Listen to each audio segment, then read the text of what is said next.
माँ की मौत के बाद रिजुता ही अनुष्का का सबसे बड़ा सहारा थी। अनुष्का को क्या करना है यह रिजुता ही तय करती थी।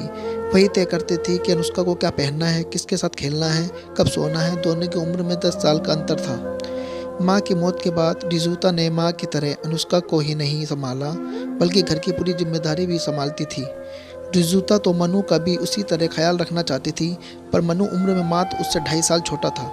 इसलिए वह रिजुता को अभिभावक के रूप में स्वीकार करने को तैयार नहीं था। तमाम बातों में उन दोनों में मतभेद रहता था। कई बार तो उनका झगड़ा मौखिक में रहकर हिंसक हो उठता था। तब अंगूठा चूसने की आदत छोड़ चुकी अनुष्का तुरंत अंगूठा मुंह में डाल लेती। कोने में खड़ी होकर वह देखती कि भाई और बहन में कौन जीतता है। कुछ भी हो, तीनों भाई बहनों में प्रति खूब थी।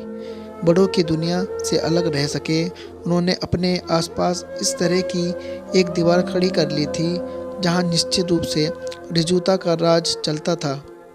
मनु कभी कभार विरोध करता तो मात्र अपना अस्तित्व भर जाहिर करने के लिए। अनुष्का की कोई ऐसी इच्छा नहीं होती थी।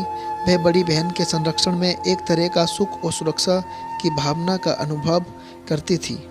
वह सुंदर थी, इसलिए रिजुता को बहुत प्यारी लगती थी। ये बात वह कह भी देती थी। अनुष्का की अपनी कोई इच्छा अनिच्छा होगी, रिजुता को कभी इस बात का ख्याल नहीं आया। अगर अविनाश को दूसरी शादी न करनी होती तो घर में सब कुछ इसी तरह चलता रहता। घर में दादी माँ यानी अविनाश की माँ थी ही, इसलिए बच्चों को माँ की कमी उतनी नहीं खल रही थी। घर के संचालन के लिए या बच्चों की देखभाल के लिए अविनाश का दूसरी शादी करना जरूरी नहीं रह गया था।